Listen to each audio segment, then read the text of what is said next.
अस्सलाम वालेकुम viewers, I hope आप लोग अल्लाह के फजल करम से खैरियत से होंगे। अल्हम्दुलिल्लाह मैं भी बिल्कुल ठीक हूँ। आज मैं आपके साथ शेयर करूँगी रमज़ान स्पेशल हेल्दी ज़ीरा मिंट लेमन शरबत। ये शरबत हाज़मे के लिए बहुत ज़बरदस्त है। इसके अलावा ये रमज़ान में हम पकौड़े, समोसे और बाकी चीज़ें बहुत ज़्यादा रूटीन से हटकर यूज़ करते हैं, जिसकी वजह से हमें एसिडिटी का मसला होता है, मैदे में भारीपन महसूस होता है।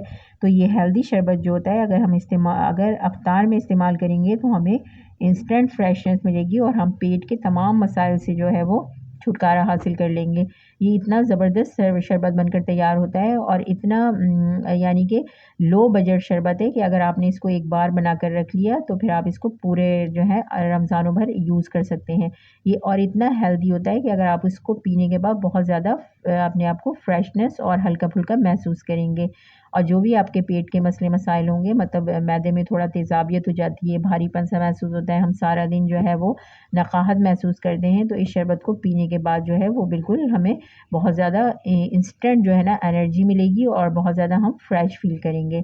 चलें हम अपना हेल्दी शरबत बनाना स्टार्ट करते हैं। इसके लिए सबसे पहले हम एक फ्लेवरफुल पानी बनाकर तैयार करेंगे। उसके लिए मैंने एक ये चाय का बर्तन ले लिया, आप कोई भी पॉट या पतीला वगैरह ले लीजिए और उसके अंदर मैं 1 लीटर पानी ऐड कर दूँगी। अच्छा, 1 लीटर पानी ऐड करने के बाद इसके अंदर हम जो है वो 4 टेबल स्पून शुगर ऐड करेंगे। अभी हम शुगर जो है कम थोड़ी यूज़ करेंगे, बाद में भी ये मीठा होगा शरबत। और उसके साथ ही इसमें हम मुट्ठी भर के पुदीने के फ्रेश पत्ते ऐड कर देंगे। पुदीने का तो नाम सुनते ही एकदम फ्रेशनेस सी फ़ील होने लगती है, तो आप देखें जब ये पुदीने से बन रहा है तो कितना इंस्टेंट हमें फ्रेशनेस हासिल होगी। और उसके साथ ही हम इसके अंदर जो है तकरीबन हाफ़ टी स्पून के करीब लेमन ज़ीस्ट, यानी कि जो लेमन के ऊपर का छिलका होता है, उसको इस तरह से ग्रेट करके इसके अंदर ऐड कर देंगे और इसको अच्छी तरह से पहले मिक्स कर लेंगे। जब ये हल्का सा मिक्स हो जाएगा तो अब हम इसे गैस पर चढ़ा देंगे। गैस पे चढ़ाने के बाद इसे तकरीबन हमें एक उबाल आने तक पकाना है पहले। ये इस तरह से हम इसको चला के पकाते रहेंगे ताकि तमाम पुदीने के, लेमन के जितने भी फ्लेवर हैं वो इस पानी के अंदर आ जाएँ और हमारा एक बहुत मज़ेदार सा फ्लेवरफुल इंस्टेंट एनर्जी देने वाला फ्लेवरफुल पानी बनकर तैयार हो जाए। अब हम इसको जो है तकरीबन 1 से 2 मिनट उबाल आने के बाद और पकाएँगे और उसके बाद हम इसको फ्लेम ऑफ करके ठंडा करने के लिए छोड़ देंगे।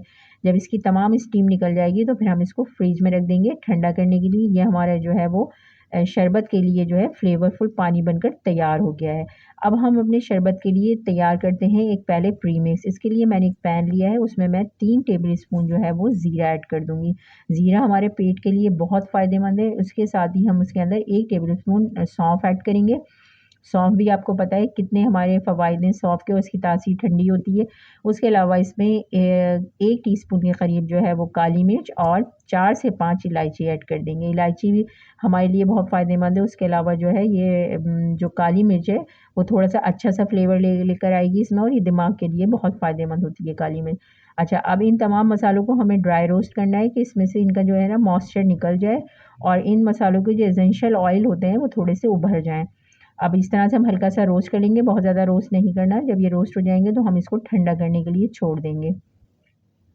जैसे ये ठंडे होते हैं हमारे तो फिर हम एक ग्राइंडर जार लेंगे और उसके अंदर हम अपने ये तमाम ठंडे जो हमने मसाले ठंडे करने के लिए छोड़े थे वो इसके अंदर ऐड कर देंगे।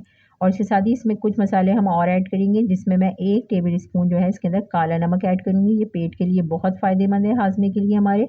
और उसके साथ ही हम इसके अंदर हाफ़ टेबल स्पून जो है वो जो नॉर्मल नमक होता है वो पिंक सॉल्ट है मेरे पास, मैं ऐड कर दूँगी। और उसके साथ ही 1 टेबल स्पून जिंजर पाउडर, यानी कि जो सूखी अदरक का पाउडर होता है वो ऐड कर देंगे। अदरक भी हमारे पेट के लिए बहुत फ़वाइद हैं और मैदे के लिए में ख़ास तौर पे मैदे के में जो है बहुत ज़्यादा रिलीफ़ देती है मैदे की किसी भी प्रॉब्लम में हमें अदरक। उसके साथ ही इसमें half tea spoon chaat masala add कर देंगे। अब हमें इसे जो है ना ग्राइंड करके एक फ़ाइन बिल्कुल जो है ना पाउडर बनाकर तैयार कर लेना है। ये इस तरह से देखिए मैंने इसका पाउडर बनाकर बिल्कुल रेडी कर लिया है। ये हमारे शरबत का जो प्रीमिक्स है ना वो बिल्कुल रेडी हो चुका है। बिल्कुल फ़ाइन पाउडर आपने इसका कर लेना है ना, तमाम चीज़ें अच्छी तरह से इसके अंदर पिस जाएँ। अब इसको हम जो है एक तरफ रखेंगे। अब हम इसी प्रीमिक्स से अपना तैयार करेंगे लिक्विड सिरप इसका शरबत के लिए, जिसके लिए मैंने एक पैन लिया है और उसमें मैं 1 कप मिश्री ऐड करूँगी। अच्छा, आप मिश्री की जगह शुगर का भी यूज़ कर सकते हैं। ये मैंने धागे वाली मिश्री ली है, सबसे बेस्ट होती है और ये इसकी तासीर ठंडी होती है और ये हमें बहुत फ़ायदा देती है, मतलब और इंस्टेंट एनर्जी मिलती है। शुगर से बेहतर होती है जो है मिश्री, और मिश्री से बेहतर होता है गुड़। गुड़ चूँकि हम अभी यूज़ नहीं करेंगे, थोड़ा-सा जो है गरम होता है गुड़